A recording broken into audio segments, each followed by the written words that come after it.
안녕하세요, 엉클파니의 판입니다.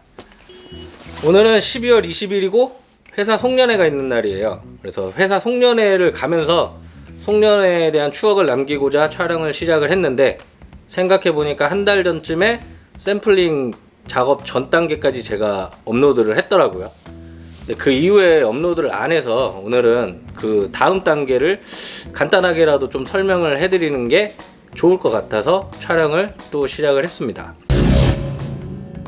지난번에는 제가 샘플링 전 단계, 샘플 작업 지시서 준비하는 것과 그 다음에 원부자재 스와치 준비하는 거, 여기까지 조금 설명을 드렸고, 요게 이제 완성이 되고 난 다음에는 이제 샘플을 진행을 할 수가 있어요.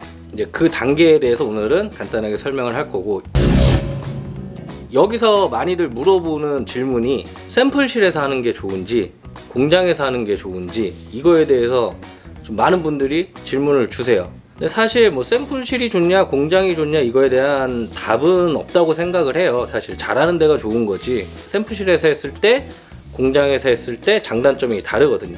이 장단점을 뭐 정확하게는 제가 설명을 드리긴 힘들지만 그 느낌은 알려드릴 수 있을 것 같아서 일단 설명을 해드릴게요. 샘플실에서 했을 때의 장점은 직기류가 됐든 다이마류가 됐든 뭐든지 진행을 할 수 있을 거예요. 대부분의 샘플실들이 그 두 가지 모두 작업을 하기 때문에 그거에 대한 뭐 걱정을 안 하시고 미팅을 가셔도 될 거고요. 두 번째로는 내가 원하는 대로 어려운 작업이라도 샘플실에서는 그거를 샘플로 해줘요.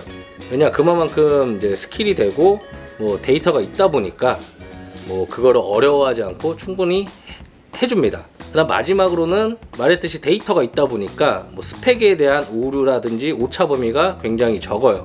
요게 아마 이제 샘플실에서 했을 때 장점이라고 생각을 하고, 공장에서 했을 때의 장점이라고 하면은 생산성이 굉장히 뛰어나도록 패턴이 나와요.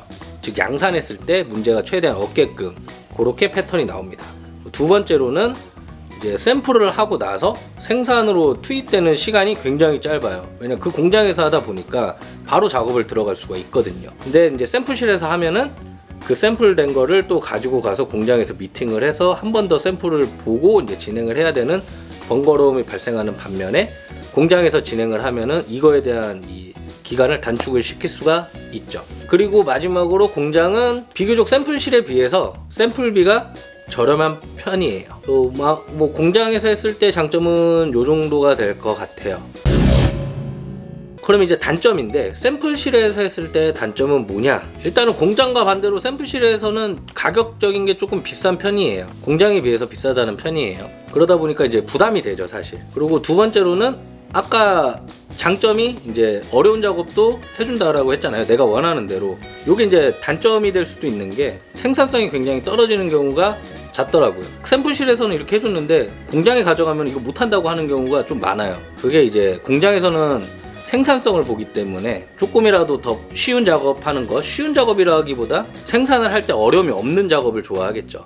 그래서 요게 샘플실에서 했을 때 조금 단점이고요. 공장에서 했을 때 단점은 본인이 할 줄 아는 패턴 외에는 못하는 경우가 굉장히 많아요. 즉 다이마루 하는 데는 다이마루만 할 줄 알고, 직기류 하는 데는 직기류만 할 줄 알고요. 다이마루 하는 데서도 패턴을 못 하시는 분들이 굉장히 많아요. 이 패턴이라는 게 사실 전문성이 굉장히 필요한 거기 때문에 힘들어요. 그리고 앞서 말한 것과 같이 전문성이 이제 좀 떨어지다 보니까 경험에 의해서 패턴을 만들어지는 경우가 좀 많죠. 요게 아마 이제 공장에서 했을 때 단점이라고 생각을 합니다. 뭐 그래서 이거 지금 영상 보시는 분들이 이런 생각할 수도 있어요. 그래서 뭐 결론이 뭐냐, 뭐 어디가 좋냐라고 할 수 있는데, 저 같은 경우는 두 군데 다 사용을 합니다. 공장에서도 샘플을 하고 샘플실에서도 샘플을 해요. 근데 이거에 대한 기준을, 공장은 비교적 조금 경험에 의해서도 했을 때 문제가 없는 것들, 그러니까 뭐 다이마루, 면티라든지 뭐 맨투맨이라든지 이런 거. 근데 이제 샘플실은 직기류, 뭐 자켓류라든지 뭐 패딩류라든지 뭐 요런 거를 했을 때는 샘플실로 가고, 조금 비교적 경험에 의해서 할 수 있는 거는 공장에서 샘플을 진행을 합니다. 뭐 사실 어디에서 해도 문제점은 발생을 하고, 그 문제점을 최소화하는 게 사실 미팅하면서 협의를 봐야 되는 거기 때문에 어디 가셔도 똑같을 거예요. 그래서 저처럼 하는 업체들도 굉장히 많고요. 뭐 여러분들도 주변에 좋은 샘플실이 있으면 샘플실에서 하는 게 가장 좋고, 좋은 공장이 있으면 또 그 공장에서 하면서 생산을 하는 것도 굉장히 좋은 방법이라고 생각을 해요. 그러면은 이제 샘플링 진행을 할 때 주의해야 될 점이 뭐냐? 공장이 됐든 샘플실이 됐든 비용은 발생을 해요. 그럼 그 비용을 내가 주고 진행을 하는 건데, 이 비용 안에는 뭐 샘플도 존재하지만 패턴도 제 거예요. 그렇기 때문에 생산으로 연결이 안 되더라도 그 패턴을 갖고 오셔야 돼요. 그래서 이렇게 하다 보면은 패턴이 한두 개 모여요. 그러면 이거를 두 개를 비교를 내가 해볼 수도 있고 이제 공부를 할 수가 있다라는 거죠.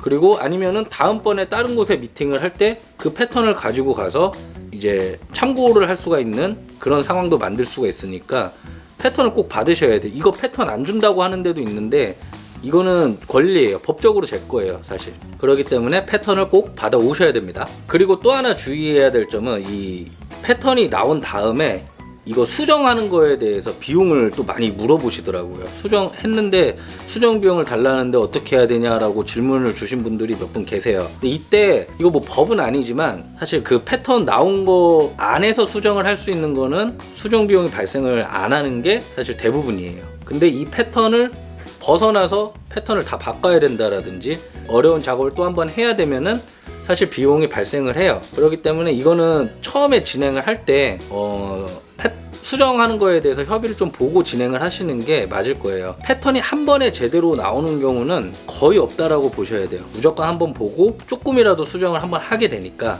분명한 거는 샘플실이 됐든 공장이 됐든 샘플 진행하기 전에 수정 샘플에 대한 거를 어느 정도는 협의를 봐놓고 진행을 하는 게 좋습니다.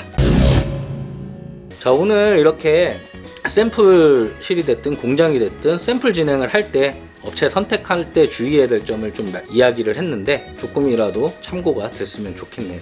저도 이제 본업이 있다 보니까 영상을 자주 업로드를 못 하는데 그거는 조금 이해를 해주시고 궁금한 거 있으면 언제든지 물어보세요. 저한테 따로 연락 오시는 분들이 좀 굉장히 많아요. 영상을 못 올려서 죄송하지만 그거는 제가 최선을 다해서 답변을 드리고 있으니까 모르는 거 있으면은 메일이 됐든 뭐 카카오가 됐든 연락 주시면은 제가 아는 선에서는 최대한 답변을 드리겠습니다. 그럼 저는 이제 송년회를 하러 가보겠습니다.